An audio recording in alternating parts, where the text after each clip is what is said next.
欢迎来到艾森的频道。你是不是也曾经沉迷于大女主爽文或者是电视剧，看着女主角她一路开挂，手撕小三，脚踩小人，凭着自己的聪明跟狠劲逆天改命，最终登上权力的巅峰，会不会觉得特别爽？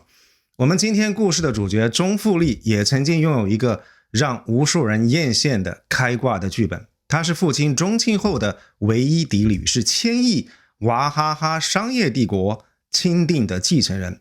但是当那个被誉为不写首富的传奇的创始人落幕的时候，聚光灯唰的一下全都打在他的身上，当时的互联网几乎是一片沸腾的海洋。正如我们在之前讲钟富丽的视频第一集公主的复仇当中所描述的那样，人们用网络爽文里面最流行的词汇为她加冕：钟姐归来，肃清寰宇，嫡女复仇，夺回一切。在公众的想象当中，她即将上演一出融合了法律战、商业战与舆论战的史诗级的大戏。但正如我们在第二集沉默泰坦的觉醒当中预警的那样，当真正的权力的铁臂国之伟下场之后，这样一场爽文大戏的剧本被彻底撕得粉碎。然而屌诡的是，在这过去的18个月里面，钟富丽他交出了一份堪称惊艳的业绩的答卷。2024年销售收入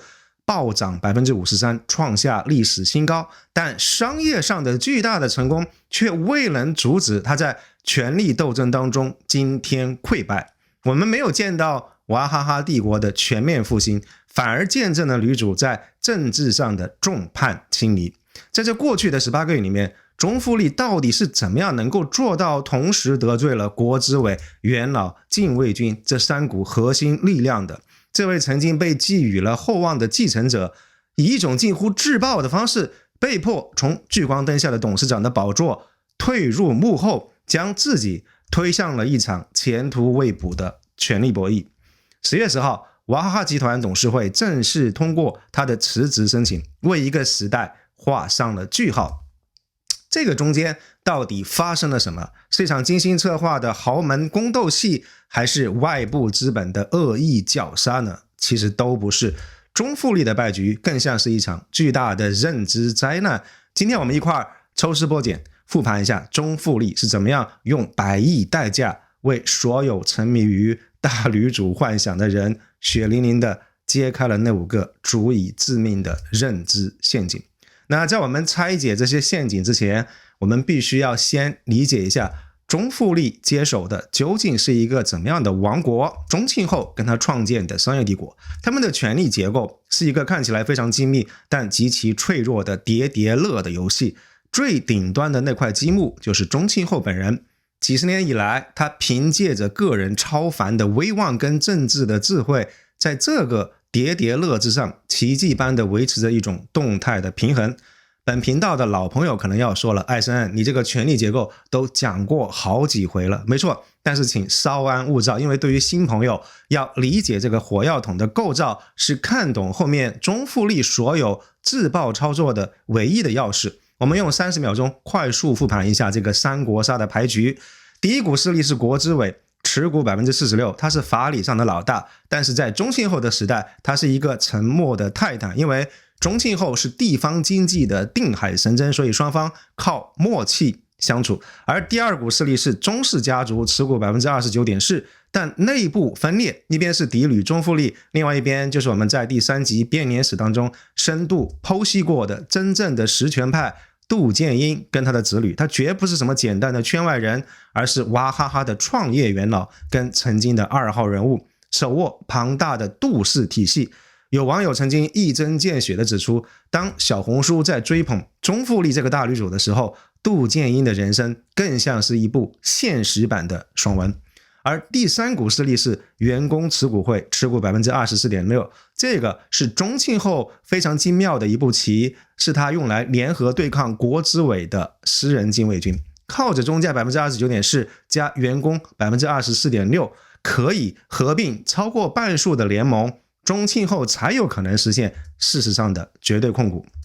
好了，我们的复盘结束，那么现在大家就应该搞明白了，这个看似非常稳固的帝国其实是建立在一个极度依赖宗庆后个人魅力的非常脆弱的联盟。那这样一套体系能够运转的核心机密，正是我们在第3集里面曾经揭示过的那个庞大而且隐秘的体外循环系统。网友有一个非常生动的比喻，说宗庆后的操作模式就是典型的穷庙富和尚。娃哈哈集团这个庙账面的利润可以不高，甚至几十年以来不给大股东国资委分红，但真正的利润都通过这些数不清的体外关联公司流进了宗家这个和尚的口袋。它就像是一只蚂蟥一样，趴在国有企业身上吸血，但是因为它让这头牛长得是足够膘肥体壮而且提供了巨额的这个税收跟就业，所以牛的主人也就睁一只眼闭一只眼。宗庆后他建立了一个高效但是极度个人化的商业帝国，而这个帝国的运转依赖2个主要的支柱。第一根支柱叫做联销体，宗庆后独创的这个联销体的模式在当时堪称一个天才的设计，它为娃哈哈提供了海啸般的非常稳定的现金流，而且更重要的是什么？它将全国数以万计的经销商变成了是以公司利益深度捆绑的铁军。而第2根支柱是家文化，在娃哈哈公司内部宗庆后他是唯一的绝对的大家长。娃哈哈这个公司它长期不设副总裁这个职位，因为宗庆后本人就是最大的产品经理、首席的销售官跟财务总监。他非常推崇儒家式的这个家文化，善待员工，很多老员工也把他视为可以托付一生的大家长。所以我们看到了吗？国资、嫡旅、元老新贵、员工禁卫军4股力量盘根错节，互相牵制。宗庆后就像是一个走钢丝的人，他用一生的心血跟智慧维持着钢丝的平衡。然而这样2大支柱的根基，它并非是一个现代的企业制度，而是宗庆后他个人的这个威望信誉跟魅力。经销商的忠诚与其说是对于娃哈哈这个品牌，倒不如说是对于钟老板这个人。而员工的归属感很大程度上也源自于对于创始人的个人崇拜。整个市值近1000亿的娃哈哈商业帝国，它的运营跟销售体系的底层逻辑是对于创始人他这个人的响应机制。这样一种模式缺乏制度性的韧性，一旦创始人离去之后，整个系统就会面临失灵的风险。这也就给他的继承者留下了一个近乎无解的难题：你要如何继承一个只认创始人的商业体系呢？宗庆后的控制权，它是建立在个人威望跟与员工的情感连接之上，这是一种无法通过遗嘱或者是法律文件来继承的无形资产。而作为第1大股东的国资委，之所以他会长期的不干预，也只是一种基于双方默契的政治的选择，而不是法律的义务。这样一种选择随时可能改变，所以一个理智的继承者此刻最应该做的是去萧规曹水，用最大的耐心去理解这个系统，去安抚每一方，去巩固联盟，去用时间跟业绩慢慢建立自己的权威。但是看起来中富力的选择是直接往这个非常精密的叠叠乐踹了一脚。所有这些看似非常匪夷所思的操作，如果我们把它放进现在最流行的大女主爽文的这个框架里头，你就会发现好像它的这个内在逻辑是非常清晰的。它就好像是一个活在现实世界里面的爽文女主角，试图用虚拟世界的这些成功法则来驾驭真实的世界，结果被现实的礁石撞得粉身碎骨。当然在这个地方艾森要先声明一下，我们并不是说钟富力他真的是捧着一本大女主的爽剧，照着剧本来指导自己的商业决策。我们用爽文逻辑这个框架是为了帮助大家更好的理解他这一系列看似不太合常规的行为背后那一套极度简化、非黑即白并且严重脱离现实的认知模型。这只是一个方便我们分析的工具而已。下面我们来逐一拆解这5个非常要命的爽文认知的陷阱。那第一个陷阱就是摧毁神龛，你权力的合法性来自于你所否定的那个人。在大女主的爽文当中，主角要崛起的话，往往要先破旧立新。最经典的一些情节就是揭露了父辈或者是前任的虚伪、贪污跟原罪，从而证明自己才是那个正义的、先进的。无可争议的革新者。这个在小说当中看起来是非常酣畅淋漓，但是在现实的权力继承当中，这是最愚蠢的自杀行为。我们必须问一个最根本性的问题，就是钟复利他继承娃哈哈的权利到底来自何方？是他在洪胜系这块试验田还有娃哈哈集团内部都做出了不错的业绩吗？还是他在集团内部拥有比所有元老都高的威望呢？其实都不是，他权力的唯一的合法性来源其实就只有几个字，因为他是钟庆后的唯一合法婚生长女。钟庆后用一生为自己跟娃哈哈塑造了一尊近乎完美的金身，一个一年只花5万块钱的布鞋首富，一个拒绝上市与员工分享财富的大家长，一个备受尊敬的民主企业家的代表，这一连串闪闪发光的标签，这里要打一个引号，共同塑造了一尊近乎完美的金身。但是这样一尊金身就是娃哈哈这个品牌的核心资产，更是钟复利继承权力的神龛，是他权力的君权神授的法理基础。但是为了在与杜建英系的这个斗争当中抢占所谓的道德高地，钟复利选择了一条匪夷所思的路径，最终导致了这个神龛的崩塌。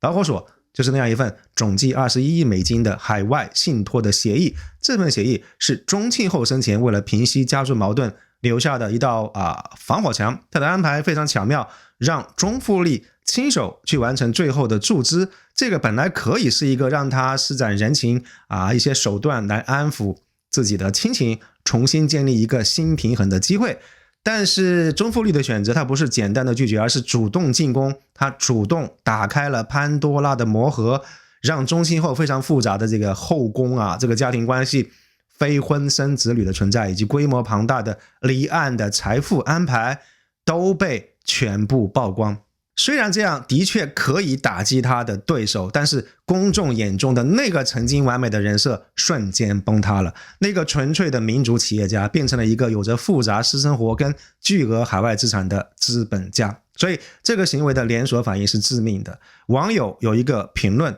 堪称神来之笔，小钟到死都不明白赫鲁晓夫为什么不能够批判斯大林。斯大林他干净吗？不干净，但是别人都能骂，唯独赫鲁晓夫不能，因为他是你的合法性的来源。他如果是坏人，那你是什么呢？政治就是这样，不管你有多么恶心你的前任，但你的执法合法性来源于他，你就得咧着鼻子也得认。所以钟复利通过公开的法律诉讼，亲手砸碎了父亲民主企业家的这个护身符，虽然短暂的在舆论上让杜建英陷入了小三的道德困境，但他也从根本上摧毁了自己权力的君权神授。当神不再完美变成普通人的时候，那么神的旨意，也就是指定钟复利为继承人这件事情本身也就失去了神圣性。钟复利本来是一个天命所归的皇位继承人，结果他把自己降格成了一个争夺家庭遗产的普通家庭成员。这个为国资委等等外部力量的介入提供了最根本的借口跟合法性。那既然你们家族内部已经为了遗产打成一团，严重损害了企业的稳定跟品牌形象，那么作为第一大股东，我出手干预就是理所当然的。更何况钟复利后期的操作还在根本上触动了国资的利益。先解二就是背弃基本盘，你必须要搞清楚是谁让你坐上了王位。任何一个新的君主登基，第一件事情永远是拉拢跟安抚那些支持自己上位的核心力量，也就是基本盘。比如朝中的元老要加封，禁军将领要赏赐。但是钟复利的操作堪称是一个反向的经典，他选择了向所有本该是他盟友的力量同时宣战。他是怎么样做的呢？我们来看看他的这个3线作战。第一个是向上冲撞天威。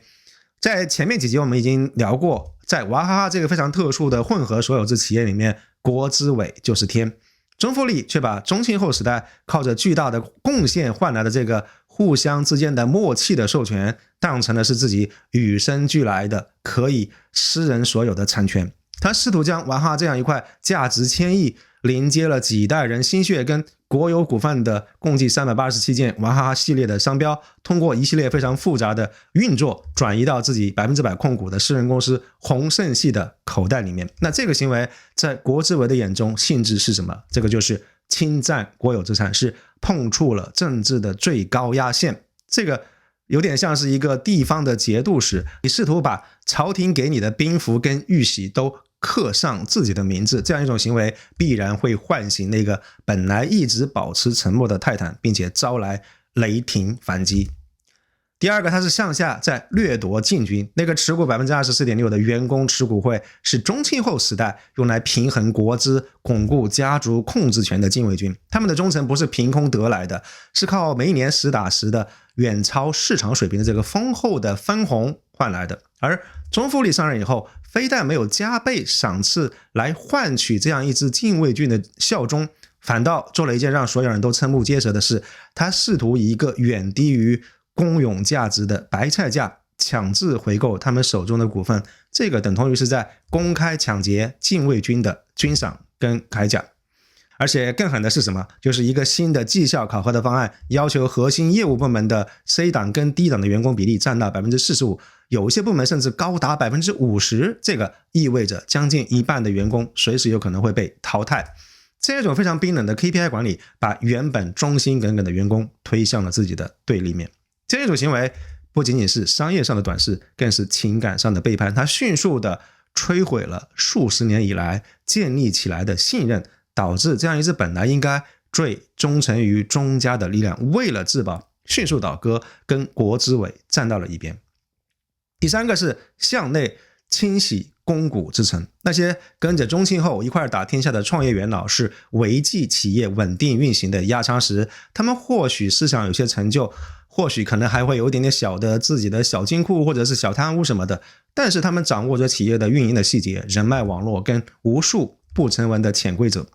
钟复利我们当然可以理解，他是急于推行他个人推崇的这个现代化的企业管理，这样一些追随钟庆后多年的核心高管被迅速的移出了董事会和关键的管理岗位，取而代之的是钟复利从宏盛集团带来的一些亲信的团队。他推动关停的18家工厂大多都有杜建英方的这个持股，那这样一招相当于对于杜建英的派系发动了一场经济的外科手术式的打击，直接切断了杜建英在娃哈哈体系内的主要利润的来源。所以我们看到钟复利的战火不仅烧向了所谓的外戚杜建英系，甚至连钟氏家族内部的叔父长辈也未能幸免。他的二叔钟泽厚多次公开指责他六亲不认，甚至另起炉灶创办竞品，意图跟他分庭抗礼。这样一种做法让钟复利他彻底失去了家族内部的一些缓冲地带。所以我们看到向上、向下、向内三线同时开战，钟复利用一种匪夷所思的效率，在短短数月之内就耗尽了父亲留下的全部的政治遗产，把自己变成了一个没有任何基本盘支持的孤家寡人。陷阱3就是情绪治国，他错把董事会当成的是自家的客厅，用个人的恩怨来决定企业的战略。一个成熟的领导者最核心的素养之一，就是要将个人情感与组织的利益进行切割，绝对不能够让家族内部的恩怨情仇凌驾于整个组织的稳定跟发展之上。钟复利完美的演绎了一个用情绪治国的反面教材。我们之前复盘他接班之后的所有核心动作，会发现他的战略重心几乎全部偏离了商业的轨道。他思考的不是如何应对市场的变化，如何推出新品，如何激励团队，而是几乎全部围绕着这个核心的目标，就是如何彻底的排挤、羞辱并且打败杜建英的派系。所以这场战争的起点就是那样一份21亿美刀的信托协议。从纯粹的商业理性来看，这道选择题简单的就像一道小学的算术题。选项 A 履行协议，代价是付出金钱，但是收益是和平稳定的交班跟赢得自己的名声。而选项 B 是撕毁协议，收益是暂时保住了金钱，但是代价是战争、混乱跟毁灭。所以任何一个理性的 CEO 都会选 A， 但是钟复利毫不犹豫的选择了 B， 为什么呢？要理解这个看似疯狂的决定，我们回到第一集公主的复仇当中提到的那个起点，回到那个14岁被父亲送到美国交由父亲的情妇杜建英监护的在异国他乡的一个孤独无助的少女。我想对于42岁的钟馥莉来说，选项 A 或许从来都不曾在她的脑海里面停留过。这个根本就不是一个选项，而是一场迟到了近30年的第2次的羞辱。想象一下，那21亿美金在他眼里是什么？那不是一笔简单的和解金，那是共金，是向那个曾经监视自己的青春期，代表着家庭背叛的那个女人献上胜利的贡品。那履行协议对于他来说，就等同于承认了杜建英的胜利，等同于亲手为对手的战功加冕。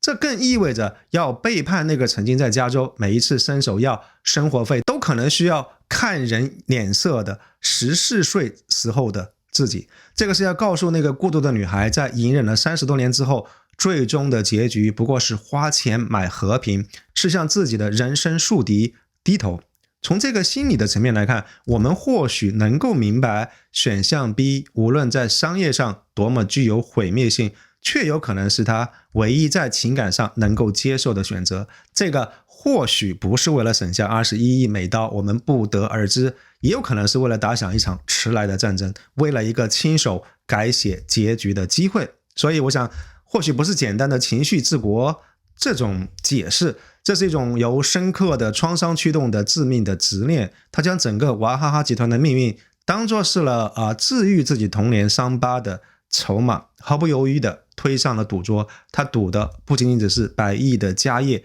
而是为了给30年前的那个无助的自己一个交代。但是这样一种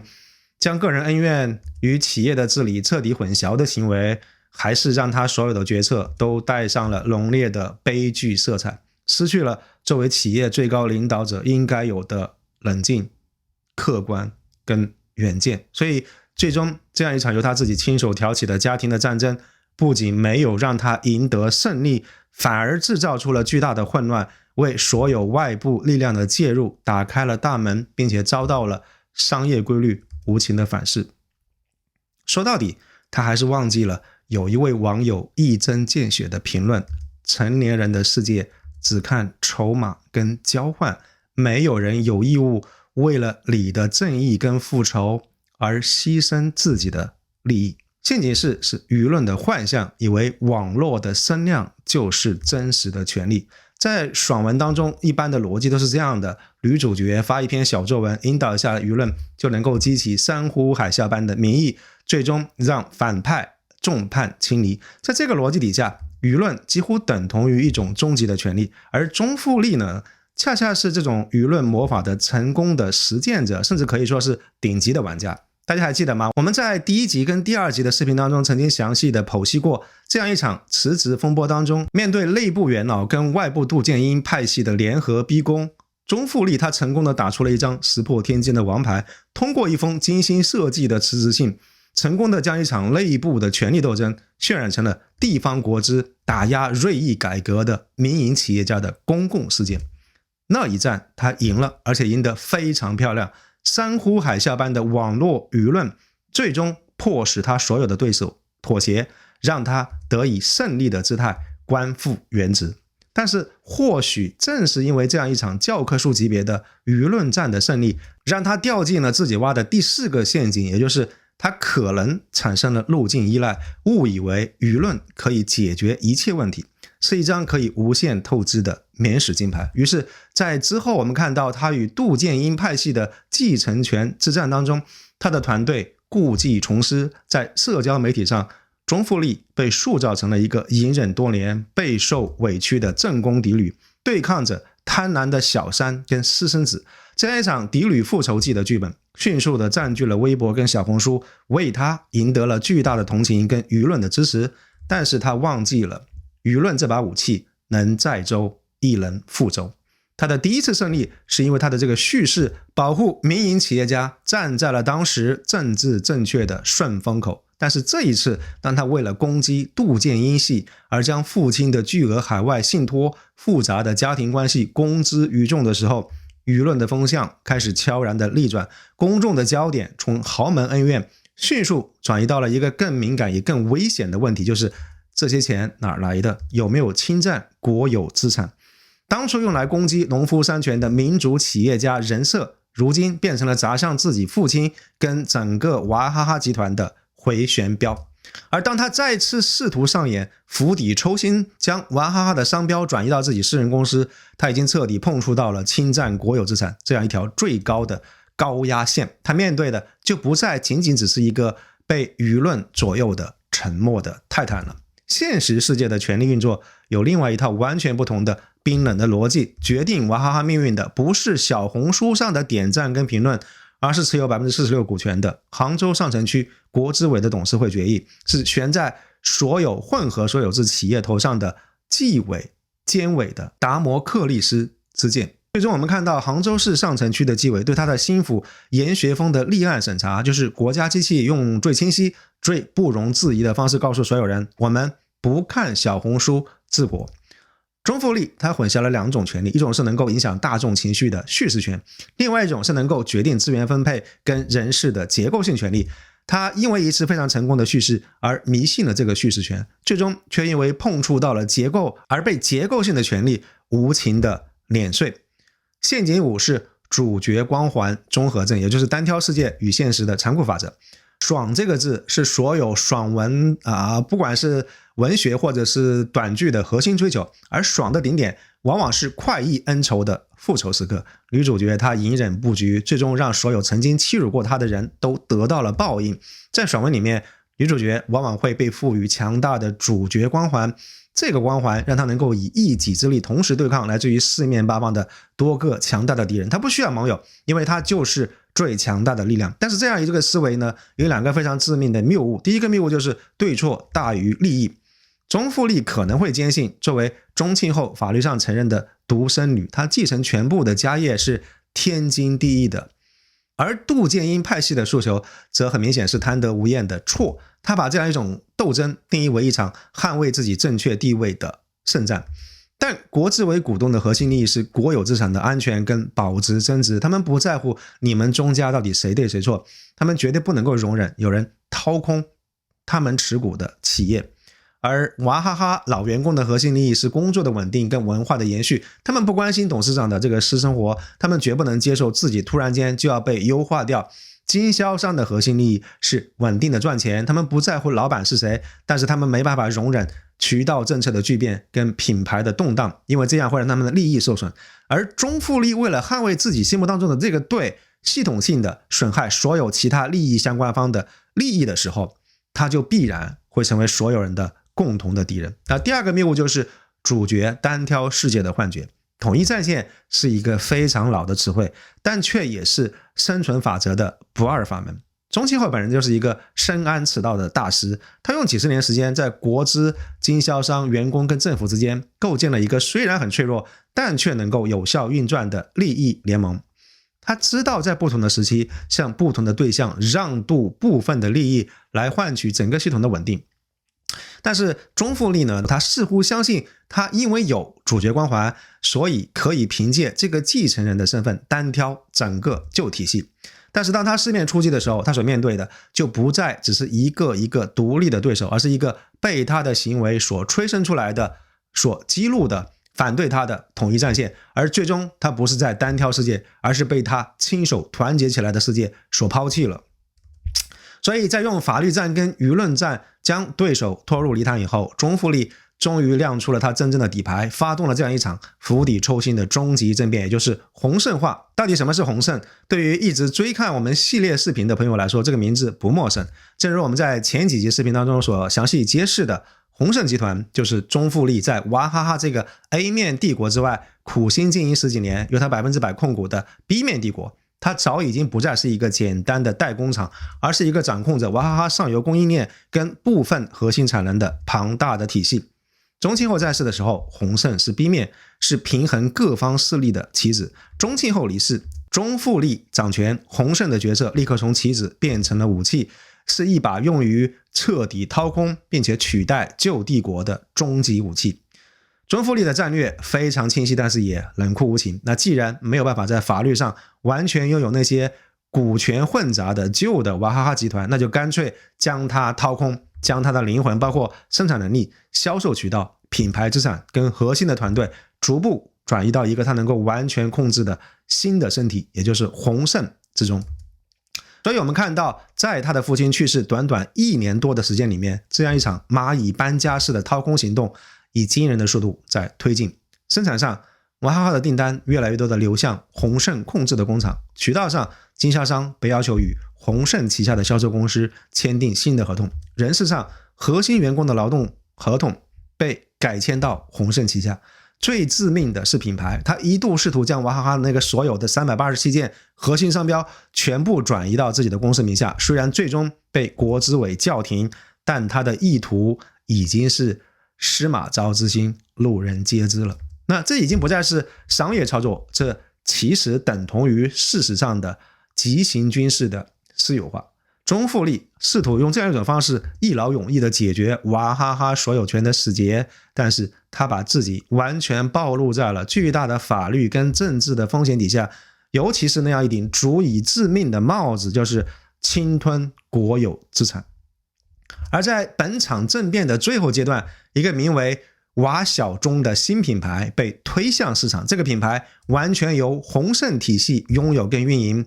此举堪称神来之笔，一石三鸟。首先，它是一艘救生艇，如果未来在与国资委跟职工持股会的博弈当中，中富力最终失去了对于娃哈哈这个商标的使用权，它可以立刻将娃小钟作为替代品牌推向市场，确保自己的商业帝国不会倾覆。其次，它是一个谈判的筹码，推出新的品牌是在向其他所有的利益相关方发出一个非常强硬的信号，就是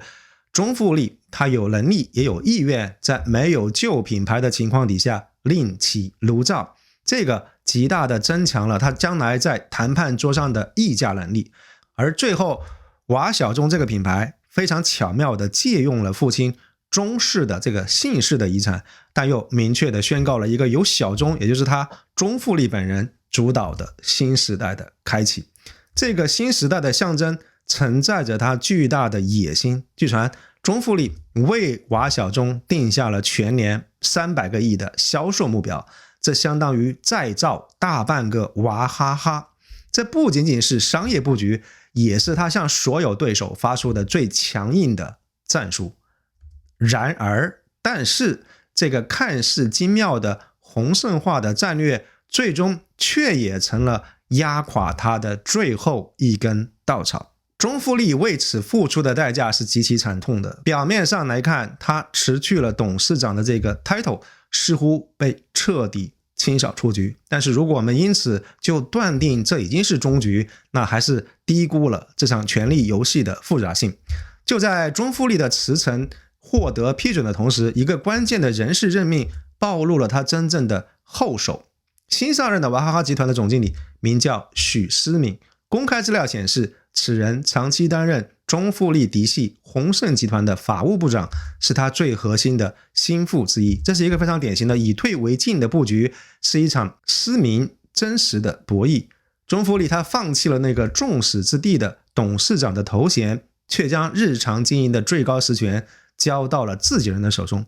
他从台前那个吸引所有人火力的女王退居为幕后操控棋子的执棋人。所以看起来还没有到故事的终点，而是战争从正面的对决转入了更加扑朔迷离的代理人战争的阶段，而娃哈哈的代价也因此变得更加复杂。对于娃哈哈而言，中期后用一生建立的与厚道、民主、可靠这些正面的情感深度绑定的品牌资产，在这样一场充满着内斗、侵吞国资、富二代、败家等等负面标签的八卦新闻当中几乎被摧毁殆尽，企业的内部治理陷入混乱，人心浮动，经营效率大幅下降，给了竞争对手巨大的可乘之机。而且更危险的是什么？中富力虽然失去了董事长的名号，但他依然牢牢掌控宏盛系公司，这个系统承担着娃哈哈近1/3的营收，并且控制着大量的上游包装原材料的供应。这也就意味着新组建的娃哈哈管理层在短期内它的生产跟销售的命脉很大程度上依然受制于中富力，所以双方在切割的过程当中仍然存在着被卡脖子的巨大风险。所以娃哈哈的终局与其说是一个商业上的溃败，不如说是一场由认知错位导演的政治悲剧。它深刻地揭示了关于权力、继承与治理的几个最本源的规律。钟复利用100亿代价换来的教训，值得我们每一个人反复的研读。所以如果我们看到将娃哈哈的这个案例与国际上知名的家族继承案做一个比较，比如说韩国三星或者是新闻集团，你就会发现娃哈哈这个案例的独特性。三星李在镕他的继承之路主要是在法律的框架内与国家公权力的斗争，默多克家族的斗争是非常典型的西方豪门的剧本，核心是子女之间的竞争跟信托的条款。而娃哈哈的案例除了家族冲突，还增加了2个非常独特的中国元素，一个是持股 46% 的国有大股东，以及一段没办法回避的国企改制的历史。这个使得政治因素在娃哈哈的继承战当中扮演了比其他案例更为关键也更加模糊的角色。娃哈哈的这个事件就是对于中国数量庞大的混合所有制企业的一次极限压力测试，它会将一个长期被掩盖的问题暴露无遗。当那个拥有超凡个人魅力的创始人离世以后，公司的最终控制权到底归谁？所以本场钟复利夺产大戏的落幕，也让无数江浙的创一代看到了自己同样被寄予厚望的子女陷入了深深的沉思。有评论一针见血地指出，钟复利的失败很大程度上是因为他的认知模型完全是西式的。在认知模型的塑造期，他接受了美国的教育，结果在国内打拼的这么一个环境跟欧美那样一套非常成熟的制度是错位的，所以他的失败是必然的。这个并不是说出国留学本身有问题，而是如何将在海外学到的这个现代化的企业管理的理念与中国本土非常复杂的人情社会、政商关系相结合。所以这堂课钟复利显然没有非常成功，但他的失败也必然将2代培养这个话题，尤其是出国留学的价值，被中国的企业家重新放在显微镜底下仔细审视。所以说到底，钟复利的悲剧并非因为他不够聪明或者不够努力，而是因为他的这个认知地图与中国现实世界的这个地形发生了致命的偏离。他手中握有的是一张来自于大女主爽文的藏宝图，上面标注着道德高地、舆论胜利跟主角光环，而他需要穿越的却是一片由股权结构、政治势力、法律契约跟人性利益构成的一个真实的丛林。商业世界没有那么多的快意恩仇的爽点，也没有什么简单的非黑即白，它是一个由多元利益、复杂关系跟残酷竞争构成的灰色世界。在这个地方，唯一的生存法则就是尊重现实、敬畏规则、团结多数、平衡利益。权力并非来自于血缘的继承，并非来自于你的头衔，而是来自于对于利益共同体的维系与服务。当权力的继承者选择与共同体为敌的时候，那共同体也必然会选择抛弃它。所以这场大戏虽然至今没有完全落幕，但是它已经为中国的商业史留下了一个关于权力、财富、家族跟时代变迁的无比深刻的注脚。好了，今天关于钟复利的故事我们讲到这个地方不知道您对于他的这些操作有什么看法？欢迎大家在评论区留言。如果喜欢这个视频的话，请记得点赞分享，也欢迎大家订阅艾森的频道，并且加入我们的会员。祝你有兴趣愉悦的一天，谢谢。